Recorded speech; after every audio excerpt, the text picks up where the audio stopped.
जय श्री राम। तो आज की वीडियो में हम विद्युत परिपथ तथा किरचॉफ के नियम इस चैप्टर का रिवीजन करेंगे। तो सबसे पहले देखते हैं सेल क्या होती है। एक ऊर्जा स्रोत होता है जो किसी परिपथ में ऊर्जा देता है।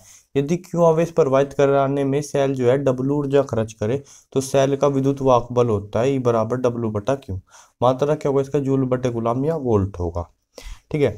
अब सेल के जो पदार्थ का, जब सेल जिस पदार्थ से बना होता है उसका भी कुछ ना कुछ प्रतिरोध होता है, उसको हम बोलते हैं सेल का आंतरिक प्रतिरोध।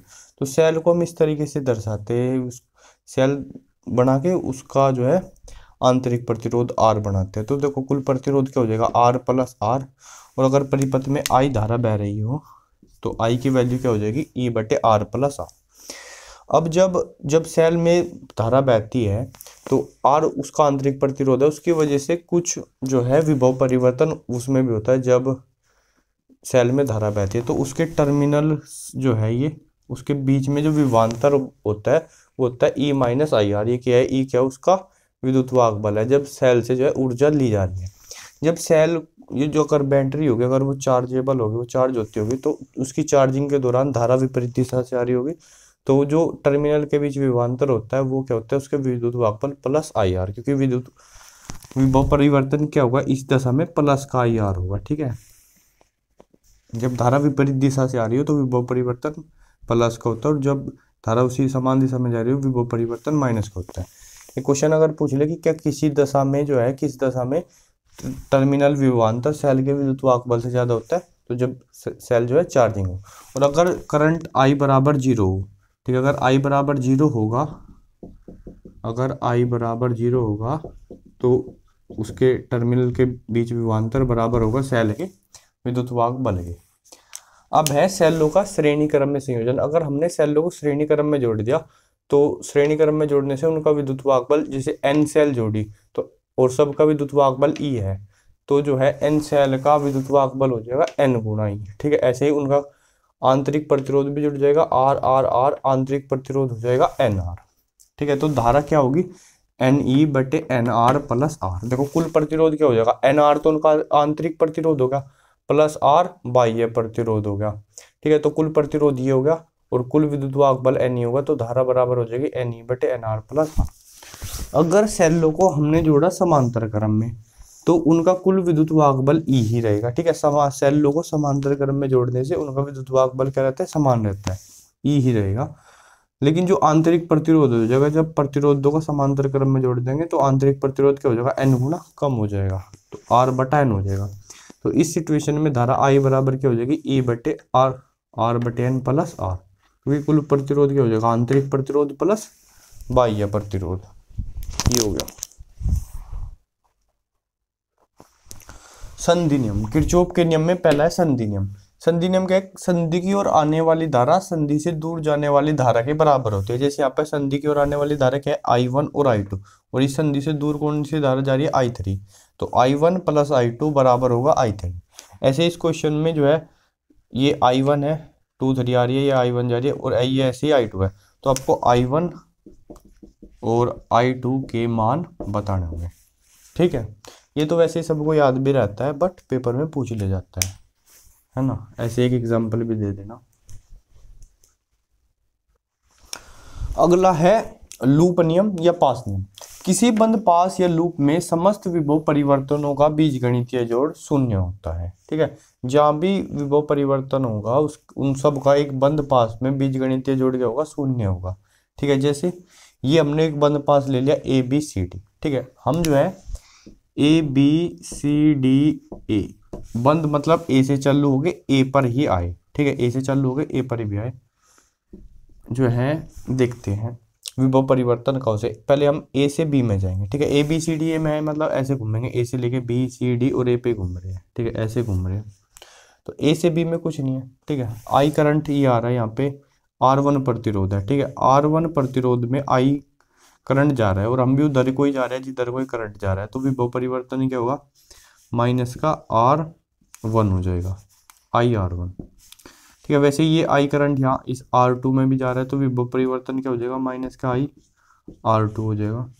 फिर जो है हम बैटरी के माइनस सिरे से प्लस सिरे पे गए, तो विभव परिवर्तन प्लस का v हो जाएगा। फिर हम a पे पहुंच गए, तो जितने भी विभव परिवर्तन हुए सबका जोड़ क्या हो जाएगा, 0 हो जाएगा। ठीक है, या मैं इसको ऐसे भी लिख सकता हूँ, v बराबर, इन दोनों को इधर ले जाए, i r1 प्लस r2, है ना, ये हो जाएगा।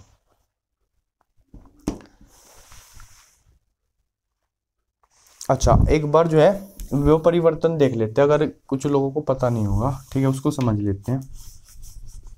देखो, जब भी हम जो है, हम मान लिया हम लेफ्ट साइड से राइट साइड में जा रहे हैं और हमारे रास्ते में पड़ी एक सेल, ठीक है, और हम उसमें माइनस से प्लस की ओर जा रहे हैं, ठीक है, वो सेल जो है v वोल्ट की है, तो विभव परिवर्तन क्या होगा, प्लस का v होगा। ठीक है, और अगर इसका उल्टा हुआ, हम जो है लेफ्ट से राइट में जा रहे हैं हर बार, ओके, और हम जो है प्लस से माइनस में जा रहे हैं, तो विभव परिवर्तन क्या हो जाएगा, इस बार माइनस का v हो जाएगा। ठीक है, ऐसे ही प्रतिरोध में क्या होगा, अगर प्रतिरोध है, R प्रतिरोध है और इसमें धारा I जा रही है इधर से और हम भी इधर को ही जा रहे हैं, तो विभव परिवर्तन क्या हो जाएगा, माइनस का IR होगा। ठीक है, और अगर इसमें जो है प्रतिरोध में धारा आ रही है विपरीत दिशा से, हम जा रहे थे इधर को, तो विभव परिवर्तन क्या लिया जाएगा, प्लस का R लिया जाएगा। ठीक है, 2 कंडीशन सेल में और 2 कंडीशन प्रतिरोध में।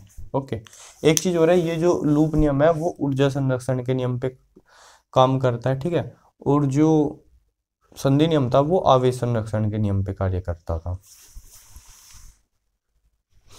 ओके, अगर जो है किरचॉफ के नियम का जो पिछला लूप नियम था उस पर एक बढ़िया सा सवाल देखना है ना, तो 2023 के सेट 5 का पार्ट 3 देखिए, फाइनल पार्ट, उसमें बढ़िया सा सवाल है।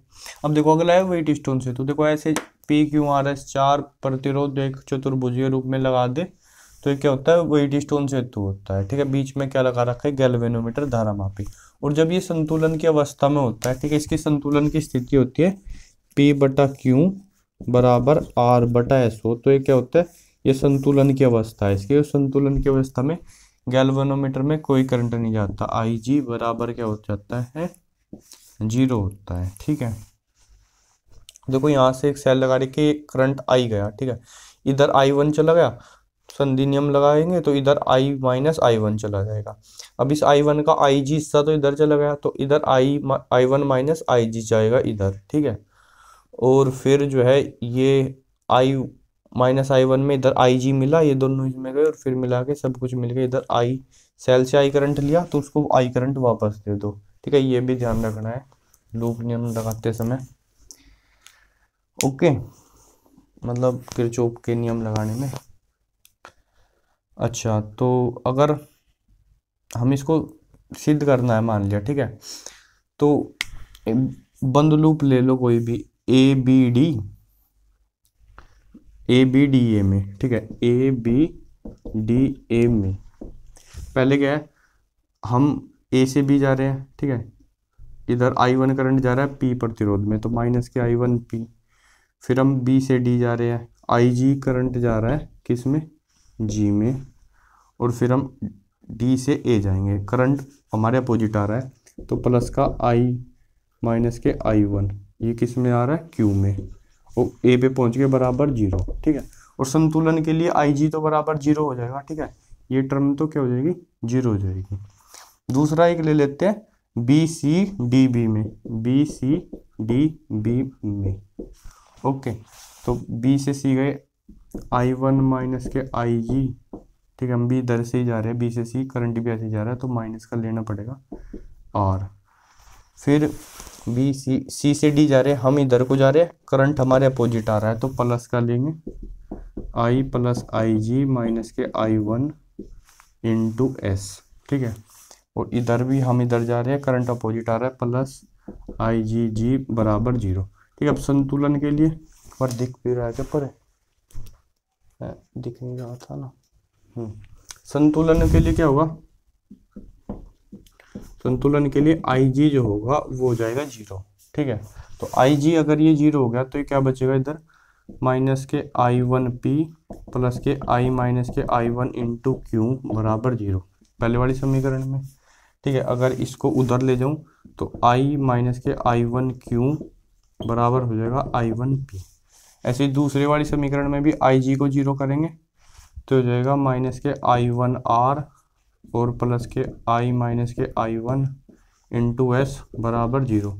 इसको भी इधर ले जाओ, इसको समीकरण ऐसे वन तो ऊपर से बोल जाते हैं तो, बट फिलहाल इसमें इसको वन बोल देंगे। आई माइनस के आई वन गुणा एस, ठीक है, ये इधर चला गया बराबर आई वन आर, ठीक है। इसको समीकरण 2 बोल दो।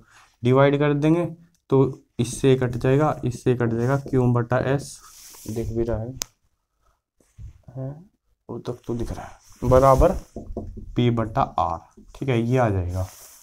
या फिर एक सिंपल सा तरीका है, शुरुआत में ही आई जी को जीरो ले लो, ठीक है, आई जी लो ही मत, ठीक है, संतुलन की अवस्था बोल गए कि आई जी तो जीरो होगा, तो इधर से हम आई वन भेजेंगे, इधर भी आई वन ही भेज देंगे, इधर आई माइनस आई वन, इधर भी आई माइनस आई वन, और सिंपल हो जाएगा, ठीक है। तो वेट स्टोन से दूँ तो ये था इस चैप्टर का रिवीजन, पढ़ते रहिए, पेपर बहुत करीब है। जय श्री राम।